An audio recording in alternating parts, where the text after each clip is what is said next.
Você está no Contexto do Fim, um canal que traz as mensagens da cruz através de histórias comuns, com o pastor José Carlos. E se você ainda não é inscrito no canal, peço que se inscreva, ative o sininho, compartilhe e comente. Vamos ao vídeo. Olá, eu sou o pastor José Carlos e trago para você mais uma reflexão e mais uma vez eu quero falar sobre o carnaval, mas não propriamente sobre o carnaval, mas os comentários a respeito dele. Então, o tema é a Igreja de Jesus no Carnaval do Diabo. Mas o que esse tema tem a ver? Nada a ver, né? Mas você vai entender à medida que eu for esboçando aqui, tá? Olha só, a igreja, como disse Jesus, ela é o sal da terra e a luz do mundo. Jesus disse, né? Vós sois a luz do mundo, o sal da terra. Se é assim, então a igreja precisa fazer a diferença onde ela está, ou seja, brilhar onde há trevas, né? Onde não há trevas, então a luz não vai ser necessária. E para que as pessoas então possam enxergar o que está acontecendo ao seu redor, seja qual for o ambiente onde elas estejam. Então, olha só, é comum que a maioria de nós cristãos entendamos que o carnaval é uma festa pagã, desprovida de qualquer valor cristão, ou provida de um enredo de afronta ao cristianismo e de seus valores. Tudo isso é ponto passivo, né? Todos nós pensamos dessa forma. A leitura disso é corretíssima. A postura é que é discutível. E é sobre isso que eu quero analisar com você nesta reflexão. Imagine se Jesus estivesse no Brasil nesses dias carnavalescos. Onde ele estaria? Talvez a resposta a essa pergunta seriam bem antagônicas, ou seja, uns diriam que Jesus estaria no monte intercedendo, outros diriam que Jesus estaria no meio do carnaval evangelizando. E as duas respostas estariam corretas, pois na Bíblia nós encontramos Jesus fazendo as duas coisas em tempos distintos. Ora, Jesus estava no monte orando e ora, Jesus estava entre os pecadores anunciando o Evangelho.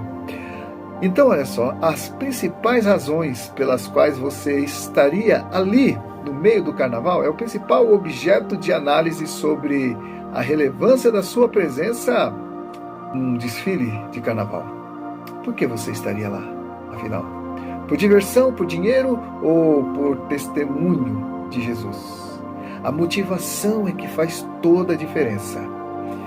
Eu vi as notícias e os comentários sobre cristãos famosos e cantores envolvidos no que aconteceu neste carnaval e me pus a pensar sobre as opiniões dos comentaristas.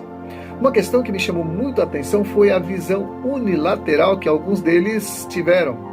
Não conseguiram ter uma visão mais profunda e relevante de cantores, pastores e evangelistas no meio do carnaval. E assim, teceram um comentário segundo a leitura que fizeram. Talvez até uma leitura equivocada do que viram e ouviram. Talvez tivessem sido sinceros nas suas leituras, porém equivocadas. Sinceramente, eu fiquei triste, não pelos pastores e cantores que lá estavam, mas pelas críticas dos que deveriam estar orando e cobrindo-os com oração. É importante lembrar que o julgamento perfeito vem de Deus, o juiz de toda a terra. A nós cristãos não compete julgar mais, orar e abençoar. O resultado de tudo isso, afinal, é que a igreja, algumas vezes, por falta de unidade e discernimento espiritual, se vê dividida e por falta de unidade se encontra enfraquecida, no momento em que deveria estar mais forte. Ouça o que Jesus diz em Mateus capítulo 12, versículo 25. Jesus, porém, conhecendo-lhes os pensamentos, disse: todo reino dividido contra si mesmo ficará deserto, e toda cidade ou casa dividida contra si mesma não subsistirá. E eu imagino que assim também é a igreja, e Jesus estaria também dando uma indireta aos ouvintes ali, ou até aos discípulos, sobre isso. Isso é Jesus falando. Lembro-me de certa vez que eu estava num retiro espiritual com jovens e adolescentes nos dias de carnaval, e confesso que foi muito bom, nos divertimos bastante, mas dias depois eu vi uma mensagem bíblica que mudou a minha forma de ver esses retiros em dias de carnaval, e passei a ver essas festividades de carnaval de modo diferente.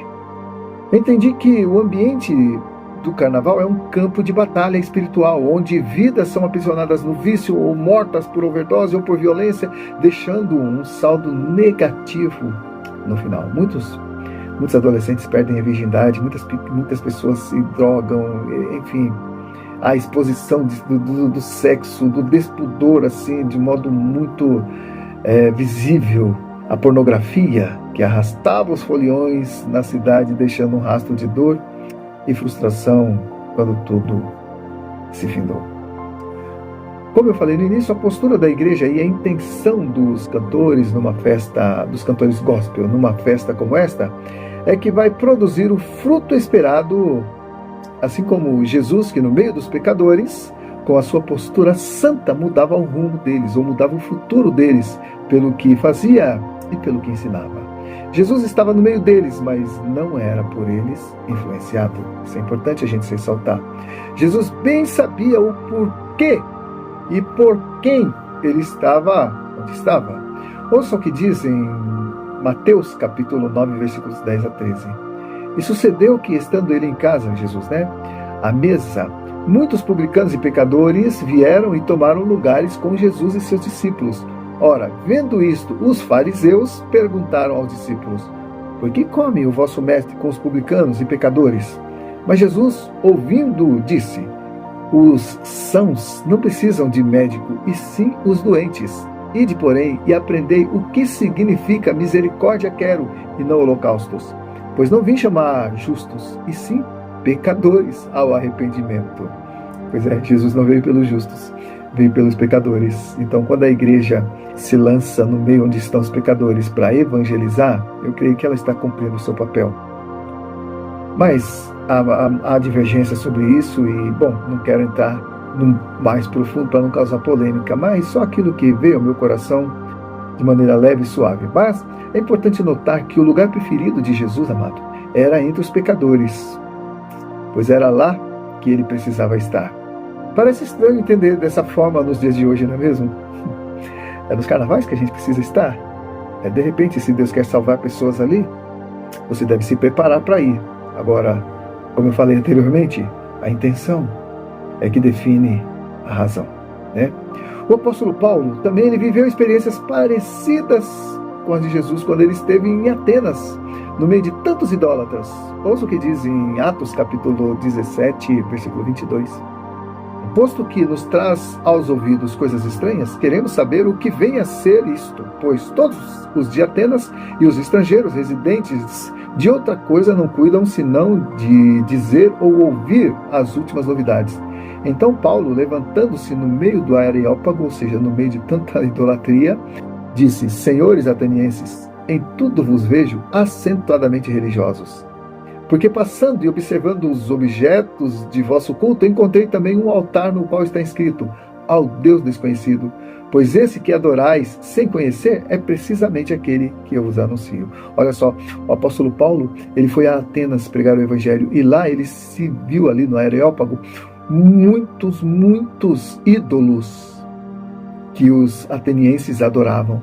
E aí Paulo então se deparou com um altar e que estava escrito: ao Deus desconhecido. E o apóstolo Paulo então aproveitou, que o Deus desconhecido também era objeto de adoração, e aí então ele explicou que aquele Deus que eles adoravam sem conhecer era o Deus que o apóstolo Paulo pregava. Então o apóstolo Paulo estava no meio ali dos idólatras, mas o que o diferenciou deles foi a razão pela qual lá estava. Mas esse é o tempo que temos que ter mais discernimento espiritual para saber quem são de fato os inimigos e quem são os aliados, pois só assim venceremos a guerra espiritual no meio da qual todos nós estamos, não é verdade? Bom, talvez você pense diferente de mim sobre tudo isso. Tudo bem, você é livre para opinar, mas eu expus aqui a minha opinião porque entendo que, sendo um membro da Igreja de Cristo, tenho que estar do mesmo lado, mesmo discordando de algumas coisas. Ou quando vejo alguém que demonstra falta de entendimento ou falta de testemunho cristão, procuro não falar mal daquela pessoa ou denegrir a sua imagem ou a sua denominação, porque eu estaria prestando um desserviço à Igreja do Senhor Jesus. Eu prefiro orar e deixar o julgamento para aquele que sonda mente e corações, ou, se oportuno for, me achegar a essa pessoa ou a essas pessoas e falar com eles diretamente, mas eu não denegriria a Igreja do Senhor Jesus por causa de algumas pessoas que dão mau testemunho. Isso se chama discernimento. É a coisa que precisa, né? Está faltando na igreja discernimento espiritual. E assim a gente vai, como o apóstolo Paulo diz, se vós vos mordeis e devorai-vos uns aos outros, vede que não sejais mutuamente destruídos ou consumidos, né? Então, olha só, eu prefiro orar e deixar o julgamento para Deus, julgamento para aquele que sonda mente e corações, Deus, pois Ele é o único que pode julgar, pois somente Ele consegue discernir o que está no coração e as intenções de todos. Mesmo assim, Deus prefere perdoar e pelo Espírito Santo, Ele prefere realinhá-los com a sua vontade, que é perfeita. Agora, imagine os descrentes ouvindo suas críticas sobre outros crentes. O que ele pensaria? Vai agregar algum benefício para a igreja? Talvez não. Às vezes é melhor a gente ficar calado e orar a Deus do que a gente ficar batendo boca e as pessoas que não são cristãs ouvindo tudo aquilo. A gente vai estar prestando um desserviço para o reino de Deus. Então, quando as pessoas ouvem a gente falando mal de outras igrejas ou falando mal de pastores e tal, elas dirão que a igreja se dividiu. E isso para o inimigo é um prato cheio. Jesus nos manda vigiar e orar para que nós não entremos em tentação. Amém? Então era essa a mensagem que eu queria deixar para você e não vamos mais falar de carnaval, certo? Prometo. Tá bom? Deus abençoe a sua vida, Deus abençoe a sua igreja, a igreja onde você congrega e continue ali se fortalecendo no Senhor e ajudando a sua igreja a se fortalecer cada vez mais e cumprindo o propósito para o qual nós fomos chamados. Amém? Dar testemunho do amor de Jesus, amando o próximo, assim como Jesus nos ama. Né? O amor de Jesus é a referência para nós de amor. Amar as pessoas como Jesus nos ama. Amém? Que Deus te abençoe e até o nosso próximo encontro em nome de Jesus. Obrigado por acessar este canal e aguarde novas postagens que vão edificar a sua vida. Não esqueça de se inscrever se ainda não é inscrito, de dar um joinha, ativar o sininho e compartilhar esse vídeo. Deus te abençoe.